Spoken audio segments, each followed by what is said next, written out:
I decided before we finish, getting too hairy into the Extinction Agenda, I wanted to finish up some early issues. This is X-Men issue 15 from 1965, apparently December, according to the print date. This is the Prisoner of the Mysterious Master Mold. So last issue, we kind of get this hint. We see that Trask has introduced the Sentinels to eliminate the mutant threat.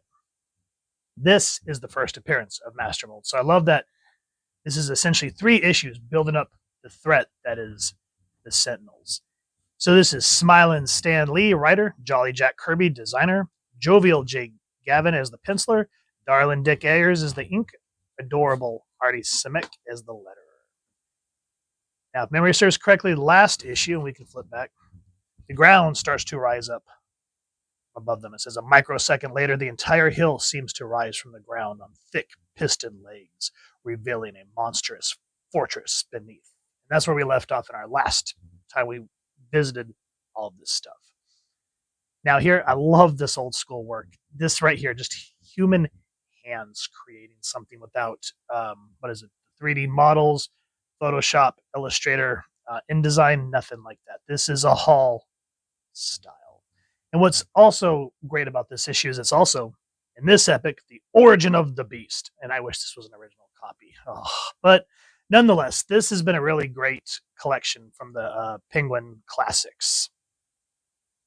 It says, searching for the unhuman sentinels who were built by Dr. Bolivar Trask for the purpose of finding and destroying mutants. The X-Men stumble onto the Sentinels' hidden fortress. And then, while the fanatical Dr. Trask is a prisoner of his own monstrous sentinels who have rebelled against his authority, the X-Men's diddly ordeal begins. So essentially, they're trying to get off the ground because they don't want to fall and get hurt. Angel tries to save Xavier, and he goes, I told you, do not let me hamper your battle strategy. I'm not as helpless as you may think. But, sir, no buts. You're all in the gravest of danger. Protect yourselves. And so essentially, we see the X-Men all in the way that they're able to utilize their powers and the way Xavier has saved them. He goes, I wonder how the professor would have saved himself if, no time to worry about that now. If any of these careening boulders dent my noble cranium, it'll be bye-bye beast. If those sentinels are as powerful enough to make nature go wild this way, then the professor was right about the impending danger. And it's just a great way to see how, even though the first, 10 issues that we got over, we've seen how much Xavier has ruled them and honed them to a razor sharp edge. And it pays off. There's a part in here, I'm not 100% sure where it is, but they even say, thanks to Xavier's training, this is not that hard. If I find it, I'll point it out. But here, they're creating something like what's the word I'm looking for? Like a little rocket that Scott is going to propel them. And I love how Hank, what's his name? Yeah, Hank. He goes, this doesn't seem very dignified, but I suppose it's necessary. And Bobby's like, well, what are you expecting? A full, B-52? And it just looks odd. But anyway, I love this panel because this is classic, because it's Cyclops whose job is to ricochet them, as we see here in this panel. It says, remember, Scott, it must be perfect the first time. Slowly, calmly, Cyclops estimates the amount of power blast energy he'll need. And as he begins to close, his eyes begin to close, his visor starts to rise. Higher and higher goes the visor until it's completely open. But still, the most dangerous eyes in all of the world remain tightly shut, as the youthful mutant stands perfectly motionless. And then with the force of a lightning bolt, his eyelids snap open as a frantic cry escapes his lips. Now! So even back in 1965, we see how much power Scott is having to contain, and why he's always so frantic about anybody touching his eyes or his visors. But unfortunately, it's still not enough. Hank and Bobby end up getting captured, and Trask is trying to plead. This is madness. You cannot take over the machines which I've created. You don't know what you're doing. We know far more than you suspect, Dr. Trask. Did you not create us yourself? Sorry, I've not had enough coffee today, so you guys are going to have to bear with me. We know far more than you suspect, Dr. Trask. Did not you yourself create us? No, I created the master mold. Only he can create additional sentinels. But you were made for only one purpose, to guard the human race from mutants. That is your only duty. We can only guard the human race by becoming its master. Humans are too weak, too foolish to govern themselves. In its force we shall rule. No, you cannot enslave all of mankind. Now this makes me wonder if Chris Claremont kind of flipped through this particular issue when he was drafting Days of Future Past. Haven't read a lot of Chris Claremont interviews, but I can very much see where, because that's what essentially what happens, right, in the original Days of Future Past, not the movie, but the comics, where the Sentinels essentially start taking out all the heroes and whatnot and enslave mankind and become the masters. And here's where we finally see Master Mold for the first time. And yeah, he doesn't look as imposing as he does in the animated series or in modern times. But just think about looking at this in 1965. And this is just the way Jack Kirby always had an attention to details and gadgets. And that's why, what's that guy's name? The inker, Vince Collette, I think's the name. Why so many people got mad at him, especially Kirby, because the way he always got work is he would always erase certain things and just ink really fast. And that's why a lot of the books that he's inked look kind of flat compared to someone else who will actually take the time to take Kirby's work and ink it all the way. And it just pays off so much. Boulevard Trask, I have summoned you to serve me. Though you have given me power, I do not possess the knowledge to create other Sentinels. You shall do it for me. No, never. I cannot betray the entire human race. I'd rather die. Your wish shall be instantly granted if the Master Mold so commands. Remember the weapons you have given me. I can destroy half your nation. Refuse to serve me, and you'll be responsible for the carnage that results. You mean you'd attack mankind?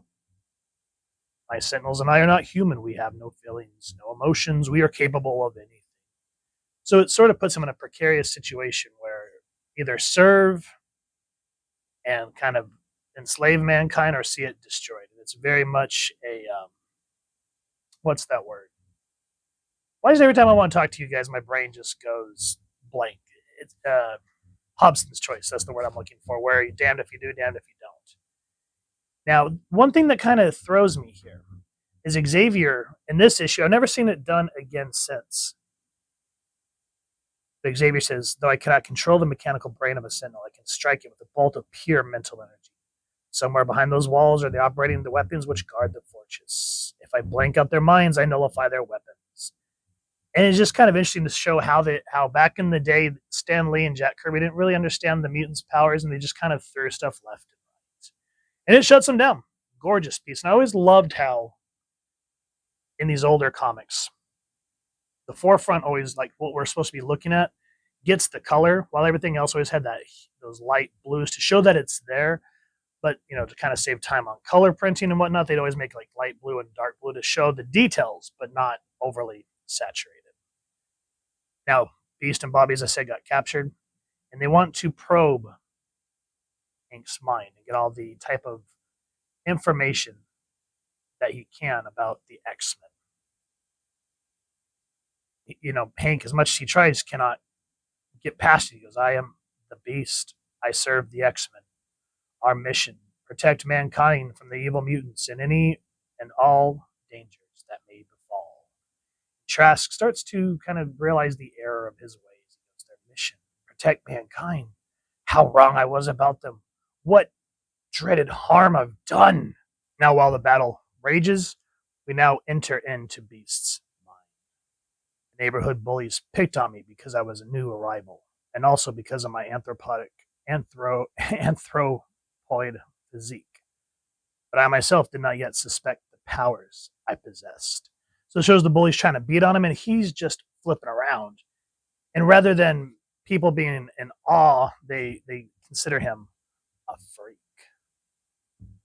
And then we get the great, awesome Kirby work here, seeing Cyclops use his powers to free Iceman, Jean using her telekinesis to trip up the Sentinels, but they don't know what to do. I mean, they are so overwhelmed by all this threat. And that's what I'm saying is it takes 3 issues, and we haven't even gone over the next part yet.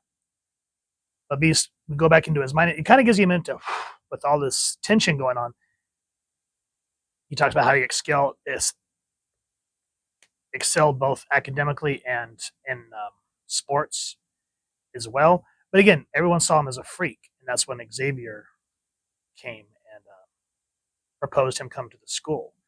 Henry McCoy, mind your manners. Have you forgotten we have company? It's all right, Ms. McCoy. I'm anxious to observe your son under all conditions. Just what do you want to do with Hank, mister? He may seem strange to others, but he's a good boy, do you hear? We're terribly proud of Henry, despite other people calling him a freak. That's why I'm here. Your son can go through life as a freak or a benefactor of the human race. The choice is yours. I want to take him, train him. And then like that, Xavier says, Master Mold's probing Hank's mind. If he goes any deeper, he's going to find out about the X-Men. And so he uses this is probably one of the first times you see him astral project. He goes, being unsolid, nothing can prevent my entering any place I choose. And so he's kind of getting an idea of Master Mold, how to shut Henry's mind away from giving away too much information. And yet we see how strong Master Mold is. He says, there's something here, a menacing presence. I sense it, I feel it, but I cannot see it. Yet I am equipped with any weapon for any type of attack. And then, with dazzling, totally unhuman speed, micro-electric blasts leaping from his fingers. They're filling the entire chamber. I cannot dodge them. My astral image is composed of electrified thought waves. It can be harmed by the Master Mold's micro-electric attack. I've got to return to my body before the bolts weaken me too much. I should be unable to join my physical self, and my flesh and blood body will be condemned to remain forever in a trance. Just another few moments. I've got to make it. And so as this book ends, we kind of get that all hope is lost moment.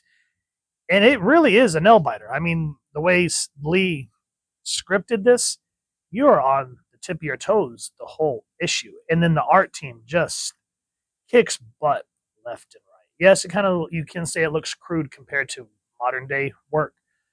But still, man, whenever you see the greats like either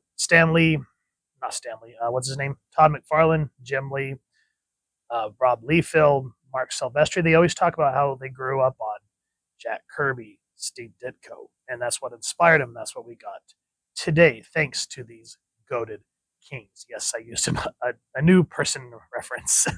So, guys, X-Men issue, this is what, 15, right? Yeah, issue 15. I hope next time I go to a convention, which I don't know when will be, hoping to get some of these earlier issues because the colors are great, they're vibrant, the artwork just absolutely freaking superb, and the story, yeah, it's a little hokey here and there, but still, you can feel the presence of what made everyone always have that slogan of saying, go to your local comic shop and say, make mine Marvel, because action-packed stories like this, and we used to get them on the regular in every single title, and I miss that about modern comics. So if you've enjoyed what you've seen, please first and foremost support your local comic shop or where there's going to get your action figures and comics. And if you got the ducats, grab an original copy. If not, you can go with this Penguin Classic so you can at least say that you have the mythos right here in the palm of your hand. If you've enjoyed this review, really would appreciate it if you take a moment to like, share, and subscribe. Helps the channel more you could possibly know. And if you won't mind hitting that fancy little X bell, next subscribe, that was way to upload content. You guys get notified. Come to the channel, and I love talking with you and hearing your thoughts and feedback down in the comments or the socials, which I'll make sure that the links down in the description.